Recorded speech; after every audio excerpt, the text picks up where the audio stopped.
Welcome back. Young women have a lot of questions and many don't turn to their parents or, heaven forbid, Lena Dunham for advice. Instead, they turn to women like Tracy Levinson. Her new book, Unashamed, gives an honest, funny, and refreshing take on dating, sex, love, and God. Tracy, thanks for being with me tonight. You're welcome. So this book is, to me, revolutionary because it's very honest, it's very forthright. So what inspired you to put all these thoughts into one book?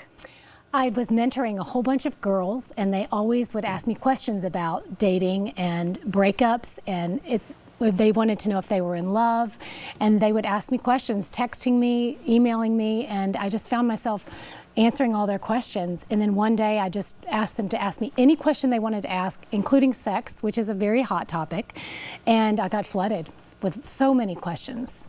Wow, and so it's not your kids that are necessarily asking you, it's the friends of your children that are asking you these questions. Well, I was a former high school teacher, and those people go to college, and social media has actually shifted the dating scene so much that it seems that young people are struggling with things earlier when it comes to these issues, but also as they get older, the dynamics of dating and texting and Snapchat and even all the dating services, there's all these new things that have come up, and they just want someone older to wrestle through these topics with. And it's easier to go to someone that's not your own parent because we know a lot of us are uncomfortable doing so. So it's nice when you have someone else that can still give you that great advice. But I have to ask, because I'm 23 years old, your children are in their 20s as well. How do they feel about you writing a book that also references them, their friends, their sex life, their dating life?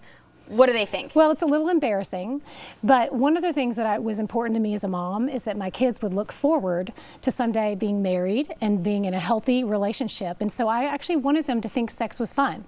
And so it embarrassed them a little bit that Mr. Levinson and I would talk about how we had this great marriage, but they also felt kind of safe with us, so they actually were pretty open.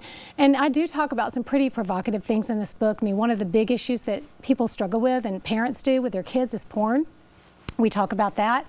Both my daughter had an inappropriate relationship at one point, and we talk about that in the book. I mean, and my entire family actually is open in the book, just so we can wrestle through these questions and so other people can relate.